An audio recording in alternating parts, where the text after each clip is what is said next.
I'm really pleased today to be chatting to a man known as The Publisher.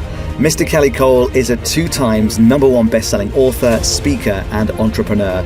Born into the most notorious housing project in the world, Cabrini Green in Chicago, he went from working at Walmart and Blockbuster to owning one of the fastest-growing book publishing companies in the US. Now, Kelly's authored over 50 paperback, audio, and ebooks to date, and has been seen on NBC, Fox, ABC, Yahoo Finance, just about everywhere. It's a real pleasure to welcome Mr. Kelly Cole. Thank you so much for having me. Could I start by taking you back to maybe before you started your publishing company? So you could just tell me about your life before moving into like the online space. Yeah, so I was working at Blockbuster at night, Walmart during the day, man, and it was very miserable. I hated my job because I knew I was called to more. Like, I just knew I was meant for more. So I would spend most of my days daydreaming magazines and just kind of writing and reading and just praying for a day where I can, learn something new or just get out of that rat race. And my breakthrough didn't come until one Sunday, me and my family, we went to Books A Million after church. And I went to the magazine section like I always do. And I came across this magazine called Millionaire Blueprints. And if people are familiar with the digital world, back then it was called internet marketing. Yannick Silver was on the cover in a drop top Mercedes, and the caption read, "Web Made Millionaire." And I immediately picked it up. I started reading about his story, how he was creating these ebooks and these websites that made him passive money while he was sleeping. And I was like, this is what I was put on earth to do. And it was like the heavens opened up. And just from reading his story, I was captivated. Now, I don't know if most people are like me, but when I read a magazine in a store or a bookstore, I read it and then I put it back. But this day, I bought that magazine. It was a $10 magazine. And it just became the foundation to me dreaming and knowing exactly what I wanted to do when I left my job. But yeah, that was my introduction and what I was doing before. Wow, the best $10 you've ever spent, I guess. Best, man, I'm telling you, the best $10 because not only was Yannick in that one, I think the following month I went back. So it became an addiction going every month to go get this magazine. The next one I was introduced to Matt Basak, and then who don't love Matt Basak? Oh, absolutely. I mean, it sounds to me like, that process that you went through rings true with a lot of people who are either reading this or listening to this, that, there's something burning away inside you which says, I want to do something. I want to make a difference, not only to my own life, but to other people's lives as well. We mentioned the book publishing. You've written books yourself. Could you tell me a little bit about the process and the books themselves? Yeah, so believe it or not, like I said, I got started in, internet marketing, which is what it was called then, and just trying to find my niche, trying to find what I wanted to do. And I got introduced to website flipping. And that's the thing that really I started making money online, flipping websites. Mm-hmm. And before I knew it, the market got saturated. So I had to find something else. And right around that time, ABC introduced the TV show Shark Tank. I fell in love with the show, started taking notes from the show. And one of my friends asked to borrow my notes. And they said, hey, this will make a great book. And I was like, I never thought about that. And they said, you should actually interview the sharks. And I was like, that's a great idea, too. So I emailed all of the sharks on Shark Tank. Barbara Corcoran was the only one to email me back. And I take that back. Mark Cuban emailed me back, but just said that he didn't have time to do an interview. But Barbara was the only one to give me an interview. We hit it off so well. I asked her to help me get an interview with Damon John. She did. I took my notes from the show, transcribed both of those interviews, and I turned that into my first book called Conversations with Sharks that hit #1 on Amazon. And that was the beginning of my book writing process and the beginning of my publishing company. Fantastic. I mean, that shows real tenacity as well, to be able to get in front of a shark right from the very start. And as you say, you didn't get the break with all of them, only one of them, but you were able to turn that into something so much greater. Who was your favorite shark to interview? Barbara was my favorite shark to interview because she was just so cool and so down to earth. And like I said, we just hit it off, and I felt so comfortable to ask her to get me an interview with Damon. And Damon was special to me because, you know, we kind of had similar backgrounds. Him growing up in Brooklyn and no, I don't know what part of, no, he grew up in Queens. But when he introduced his clothing line, FUBU, that's all I wore. So I was a huge Damon John fan even before Shark Tank. And so he was my favorite shark on TV. But after speaking to them both, Barbara's my favorite shark. Don't tell Damon. Yeah. Barbara's close to your heart, I can tell. One thing that I guess everybody thinks about when they think about writing a book is that it's really difficult. Did you ever think the same before you got into this? I really didn't. I kind of just did it. And in my, you know, me just doing it, I was able to help a lot of other people overcome that barrier of thinking that it's something hard to do. And it's really not. I've created a simple formula on how people can write a book in literally a weekend. You want me to share it? Yeah, that'd be great. Okay, cool. So it starts with, I call this the grocery store method. Okay. It starts with, if you're a smart grocery store shopper, you create a list before you actually go to the store, correct? Mm-hmm. So you don't overspend and you know what you're going to the store to buy, okay? So it starts with a list. Just make a list of the things that you want to cover in your book. That's all you need to do first, okay? So we'll call that Friday. Friday, you make your list, okay? Then on Saturday, you're going to go to the grocery store. Okay, you're going to begin to get the things that's on your list. But here's what I want you to do. I want you to write 5 questions under each thing that's on the list. 5 questions that someone would have about that thing that's on the list. That's all I need you to do. Okay. All right. You go to the store. That's Saturday morning. So Saturday evening, I want you to call up a friend and say, hey, I want you to come over. All right. I want you to come to dinner. I have something prepared. And just have them interview you and ask you the questions under each thing and record it. Okay. That's Saturday. Once that's done, you've completed your meal. Sunday morning, I want you to upload it to a site called rev.com, rev.com.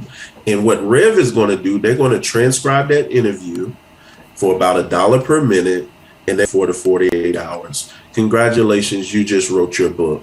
The next step is you contact a publisher like me. We'll do your editing, formatting, book cover, distribution, and all of that, and your book is done. But you've overcame the biggest part, which is just writing it, and I just showed you how to get it done in a weekend. It's amazing. I was actually getting it so well in terms of just getting it done. And everyone says that everybody has a book inside them. Do you think that's true as well? Very true. I mean, we all have a story. We've all gone through something, even if your story hasn't been like mine, which coming from the notorious housing projects where I grew up, where, you know, it was gunshots every night. I've seen, you know, I've been robbed at gunpoint. Even if your story is not that, you do have a story, even if everything was perfect, and you do have something that you can help somebody else overcome. Because somebody could be thinking, hey, my life is too perfect, but you can help somebody draw out why it's great to tell their story. But yeah, we all have stories and we all can be inspired by each other. And we don't know sometimes the things that we went through was for somebody else. So I do believe that we all have a story and we all have something we can share to help someone else. Great. And in terms of the books that you have worked on so far, obviously there's the Shark Tank book, and then you follow that up with a second title. Can you tell us a little bit about that as well? Yeah, so my second book was called Solomon Wealth Formula. Okay, so I was reading the Bible, and because I used to teach Sunday school, I was reading the Bible, and I wanted to challenge my Sunday school class to take a new action. Okay, and I started reading about Solomon in the Bible, and I've always heard about Solomon being the wisest king to ever lived, and people would come and pick his brain, right? But they wouldn't come empty-handed. They would come and bring him gifts. And it hit me and said, man, this sounds like consulting to me if you brought it up in today's time. So Solomon was a consultant, okay? So I was like, hey, you could become a consultant based on your expertise and knowledge. But then I kept reading and I discovered not only was Solomon a consultant, he created passive income streams. And how he did that, he had 12 officers, right? That he commanded that their job was to bring back the resources to take care of the kingdom in that month. Mm-hmm.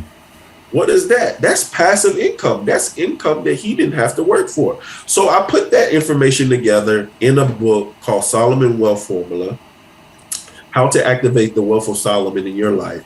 And I talked the principle of how actually a book can turn into 12 different passive income streams and more. So yeah, that was my second book. It was called Solomon Wealth Formula. Great. And in terms of the publishing process, obviously you write the book and then you kind of get it formatted, as you say, and you get the artwork done for the book. And that's what your company now does for other people. Is that right? Correct. So we actually do it all. So if someone comes to us and they say, we have this story, we don't know how to write it, we don't even know where to start. So we'll actually help a person write the book, come up with a theme, we'll interview them, write it in their voice, then we'll do the publishing. So we will edit the book, we will format the book, design the cover, distribute it to Amazon and Barnes & Noble. Plus they get to keep all of the rights and royalties. They just pay us a one-time fee. And we also help them with the marketing. So we have a bestseller marketing plan to pretty much guarantee that they hit the Amazon bestsellers list. So it's a complete one-stop shop, one-stop process. Excellent, because I think that's an area where a lot of people do tend to get concerned, because it's easy, perhaps, I use that term lightly, it's easy to write the book, but getting people to buy the book, that's the real challenge in this. Do you have any tips that you could share with us? I mean, without revealing, everything. The secret sauce. So like how to get people to buy the book? Yeah. We all talk about, the lowest hanging fruit is your friends and family. Okay. You start off by creating it. Great marketing starts with the story. So you kind of like tell your story in a video or a Facebook message or something like that, and then say, hey, help me reach this lifetime goal of hitting the bestsellers list by purchasing a copy of my book on this particular date. Now, what makes it really special is if you can wrap that date around something special to you. So like if it's your birthday, say, hey, for my birthday, hey, purchase a copy of my book and help me reach this lifetime goal. And I've done that over and over and over again. So that's just a small tip that you can use. That's amazing. That's a great tip. Thank you. Yep. For anybody who is looking to do this, or maybe hasn't even considered it before, how can they contact you? What's the process of contacting you and your company? For sure. So the easiest way to do that is go to bestsellerscircle.com. And right there's a free case study video that will walk you through even more tips and strategies on how to get that book done. But that's the best way to get started with us. Just go to bestsellerscircle.com. Excellent. And I guess a question that I have to ask is that you probably learned all the major pitfalls of doing this along the way. I'm sure you've learned from mistakes as well as successes. What are the pitfalls that you uncovered as you went through this, and how did you overcome those? Yeah, so my very first book, Conversations with Sharks, I hired the wrong editor. And they screwed me, man. They messed it up. It had so many errors in it, so much stuff messed up in it. And I just blindly trusted them because they were a professor. They were an English professor. So I was like, hey, they know more than me. So just trying to do it yourself. That's the number one in hiring the wrong editor and the wrong people. So I say get with an expert like myself. I have, my editors are amazing that's on my team, and they will make sure that you're right. That's number one. That was the biggest pitfall. And then, like you said, not having a marketing strategy to get people to purchase the book. But one thing that helped me out was I wrote the book as a marketer. All right. I'm going to say that term. Write the book as a marketer. Okay. So think about how you can package your story in a way that solves a problem. And it'll help if you can tie it to something that is already big in the market. Mm-hmm. Does that make sense? Absolutely. So yeah, those are the things. Great, thank you. I mean, because I guess over the years, people have said that a book is the ultimate business card. Yes. And I guess a lot of your work is based around helping professionals also market themselves as well as the content of the book. So what kind of people do you tend to work with, Kelly? So we've worked with all kinds. Right now, we're getting a lot of professional athletes. Like, we're ramping up. We created a new division called Books for Athletes, where we're working with a lot of former professional athletes, college athletes, and sports coaches. And I want to touch on something you said. The book is the new business card, okay? It is the big business cards. But here's the difference. Business cards, people throw away, but we never throw away books. I can prove that. I don't care how many times you've moved from apartment to house or wherever you've gone, you've packed up all of the books, including the ones you've never even opened, and you've taken them to your next destination. Now, even if they don't make it to your next destination, you turn them into Goodwill, Salvation Army, you donate them. But we don't throw away books. And guess what? Every time they look at that book, they're going to think about you, your company, your product, your service, or whatever it is that is connected to you. So the book is far greater than a business card. It is the new business card. Absolutely. And a lot of people think that the process of getting a book published, that you have to effectively hawk an idea around a whole load of publishers, a bit like the old Harry Potter story that J.K. Rowling took it to multiple publishers before they actually, one of them leapt on it, and then look at the success that became. Is that the right way to do it? Or do you think that actually these days with services like yours, that actually it's easier than ever for anybody to, in inverted commas, self-publish, but get it into those major outlets like Amazon and Barnes & Noble? Yeah, great question. Where they're not even giving out traditional publishing deals anymore if you don't already have a fan base or platform. You have to almost guarantee that you're going to sell X amount of copies. If that is your dream and that is your goal, it's best to come to a publisher like me to start to build your foundation and start to get your name out there, start to build your tribe, and you can always get approached by a traditional publisher. All right. You ever heard the saying, invited guests are welcome best? It's different. It's a difference between knocking on somebody's door and someone knocking on your door, or being invited to come to someone's house. Okay. If you start this way with my type of publishing, build it out there, blow it up, get your name out there, build your foundation, build your tribe, I guarantee you can almost bet that they'll knock on your door if your book is successful on this level. Why is it important for somebody to be a best-selling author? Well, it's just another title. It's just another thing that will separate you from just being an author. You hit that bestsellers list, it'll get that attention. Especially, like I said, if your goal is to get a traditional publishing deal, hitting that Amazon or Barnes & Noble bestsellers list gets the attention of those traditional publishers. Why? Because you're beating some of their people out on that list. They're watching that list. So if you can position yourself above them or around them, you'll get the attention of those traditional publishers. And also, it helps you turn the book into other income streams, like speaking engagements and things like that. Yeah, that's a key area that a lot of people tend to overlook, isn't it? So absolutely.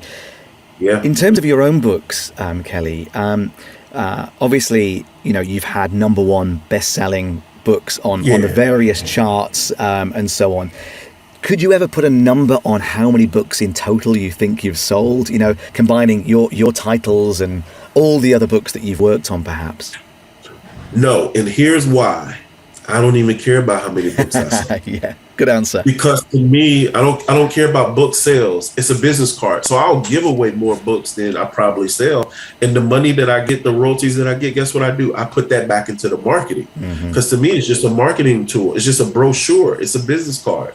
So we don't count how many business cards we give away. Yeah, we don't. So I look at a book as a business card. I never look at the sales. Now, when it launches and we go after the bestsellers list and things like that, I don't do that. It's a book that I'm writing now. I'm not going to tell you the title, but it's going to be releasing soon. But yeah, once it launches, I'm never going to look at the sales again, because for me, it's not about that. It's about turning the book into speaking engagements. It's about using that book to get more clients, and that's what I focus on. Sure. And my next question is going to be, come on, tell us the title of that new book. Okay. All right, I'll tell you the title. Yay. It's called From Walmart Associate to Christ Made Millionaire. Wow. So this is maybe your biography, I guess. Yeah, this is how I went from working at Walmart to becoming a millionaire. Fantastic. Fantastic. I mean, it sounds in many ways that you struck gold by picking up a copy of a magazine. Magazines are still useful, but books for you have become even more useful, I guess. Yeah, definitely. Yeah. In terms of your future, obviously you've got the new book coming. Do you look further beyond that, or is it just now your full focus is on the next book that you're writing? No, so for my future, my goal is to help more people tell their stories, Okay. specifically those former professional athletes and college athletes and sports coaches. Because if you think about it, a lot of them don't know how to transition from being in the limelight to, hey, what am I going to do now? You can use your story now. Let's get the book. Then let's line you up some speaking engagements. Let's create your coaching program and or your course. And here's a whole nother career that you can transition from where you were to where you want to go and continue to take care of your family and still get that limelight. Yeah, sure. And I was going to say, has coronavirus impacted your business? But I guess actually it may have improved the business because everyone's at home. They can write their book. They can get on with it. Exactly. It has increased my book. It's like you said, that very thing. Everybody's been at home and they had time to fulfill this lifelong goal, this lifelong dream of writing their book. So we did extremely well throughout the pandemic because people were home and they had time to write. Yeah, yeah. In terms of challenges along the way that you've faced, was this one of your first business ventures that you struck gold with, or were there kind of other things that kind of have come and gone along the way? Yeah, man, I've done a bunch of different things, but I'll say this. I've never, and I'm proud of this statement. I've never created a website or product online, a digital product that I didn't at least sell one. So I'm proud to say that. I've always at least sold one. Now, did I sell more than one on all of them? No, not by chance. But I've always at least sold one. But I tried it all, man. I tried, the ebook thing. I've tried the audio courses. I've tried, a little bit of everything. The first thing, like I said, that really started to take off was website flipping. Mm-hmm. Like once I started building and flipping websites, I haven't looked back since that point. But, we all get those we call it shiny ball syndrome. Okay, someone else introduced you into something new. Oh, they're making money with what was it called back in the day? Squidoo pages. Do you remember Squidoo? I do remember Squidoo pages. Yeah. Oh my God, Squidoo pages and loading them up with affiliate marketing and all of this stuff. So if you can think about it, I've tried it. I've bought probably everything Russell Brunson ever put out. So he was the first one to give me my first affiliate check, and it was about $300. So if you could probably think about something online, I've probably tried it. And book publishing was that thing that I found that was me. I enjoy helping people, especially helping people dreams come true. Fantastic. I mean, obviously, you said about the number of books sold is irrelevant. What about the number of words that go into a book? Do you have any kind of target that you aim for, or is it just as long as you've told a compelling story, it doesn't matter if it's really long or really short?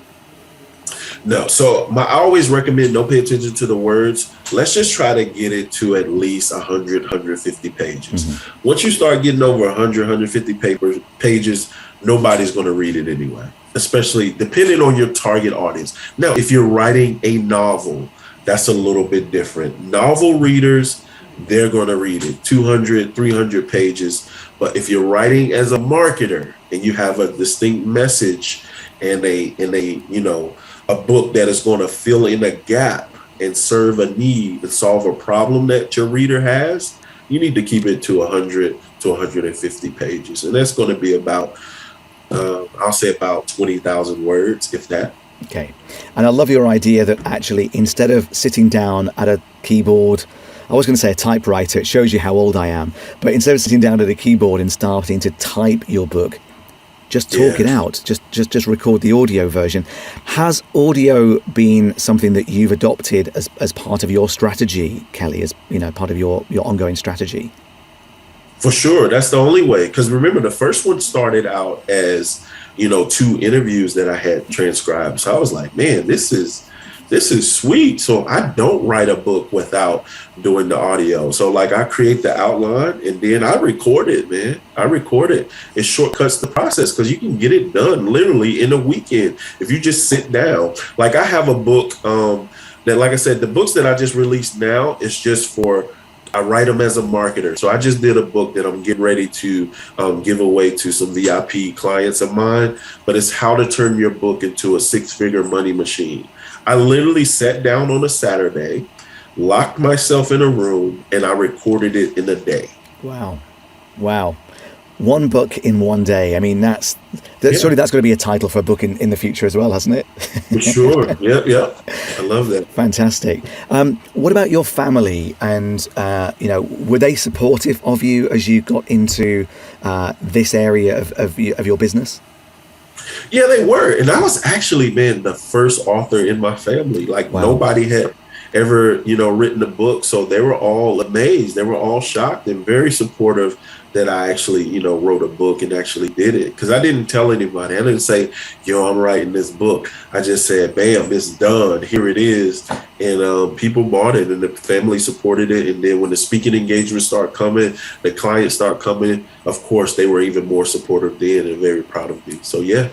That's amazing. And I guess that, having that encouragement. Can I ask about, I'm going to go all the way back to your school days. I mean, your English lessons and so on.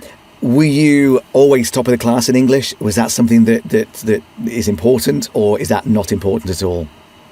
Not important at all, because guess what? I can hire somebody who was top of the class in English to edit my book and make me sound better than I am.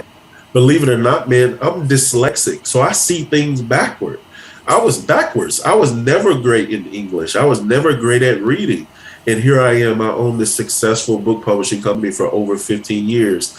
Didn't finish college, but guess what? Everybody on my team finished college and they have either a bachelor's or a master's or even a doctorate degree. And here I am, a high school graduate. But all of the people that work with me on my team, they're the smart ones. Yeah. So I guess the moral of that story is don't let your background get in the way of success. Don't let it get in the way of publishing your very first book. At all. And do you find that once you publish the first book, you've been bitten by the bug? It was going to be, there's going to be another and maybe another and another after that.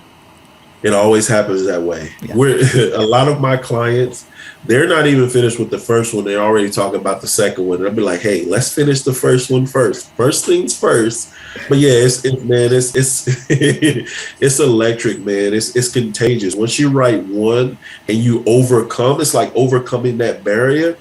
It's like that. I have to turn it off. And I have a friend of mine that say, yo, just stop writing books. But once you figure it out and you figure out the formula, like I said, you can do it rather quickly. Man, it's hard to turn it off. Yeah. I mean, the fact that you can do a book in a day, obviously that's something for everybody to aim for. For anybody that's just starting out now, what kind of time frame? I mean, you gave us the overview earlier, but what kind of time frame would we be looking at if I was to start on, let's say, the first of the month? By the end of the month, could I have a finished book in my hand? Yes, you could. Definitely. Wow. Definitely. You definitely could, especially with using the process that I gave you as far as writing it. Yeah, you can definitely get a book done in 30 days. I'm sure in some people's minds there's maybe just a slight element of disbelief that you can actually do a book within the space of a month. What would you say to them to get them to take that leap of faith? I would say they're overthinking it. Like, don't overthink this thing. And the part of that makes them overthink it is fear. It's just fear of judgment. It's fear of what people are going to have to say about you doing something. And I live by this quote that says, you don't have to get it right. You just got to get it going. Once you get it going, you can always improve upon it. My first book, I told you that editor screwed me. I put it up online and the people, they ripped me to shreds in the reviews. But guess what? It stayed number one. People kept buying it. And guess what I did? All I did was have it re-edited and uploaded a revised edition. And guess what? I'm still alive. Nothing happened. I didn't die. You get what I'm saying? Yeah. Things can happen. You're going to get people saying awful, maybe, mean things about you, but it won't kill you. And you can always improve upon it. Once you get it done, you can always improve upon it. So get out of your own way. I say that's in their head, and just do it. Just try it. Absolutely. I think my mantra has always been, don't get it perfect, get it done. You can always go back and perfect it later. It's a bit like Windows. When the latest version of Windows gets released, it's never perfect from the moment they release it. There's always those little updates you have to download and install, those little patches that you have to do. So, you could do the same in your book publishing business as well. Kelly, it's a fascinating story. Thank you so much for your time. Just to remind us again, for anybody that's interested in writing their own book or finding out more about you and the process, where do we need to go to do that? Yeah, for sure. So go to bestsellercircle.com. You can check out our free masterclass there. And if you want to connect with me personally, all social media, I am at Mr. Kelly Cole, MrKellyCole. I'm that on all social media platforms, and my personal website is that as well. But I look forward to helping people, man. That's my dream. That's my goal. That's my passion, to help people's dreams come true of becoming a best-selling author. Fantastic. Mr. Kelly Cole, thank you so much for your time. It's been an absolute pleasure. For sure, man. Thank you too.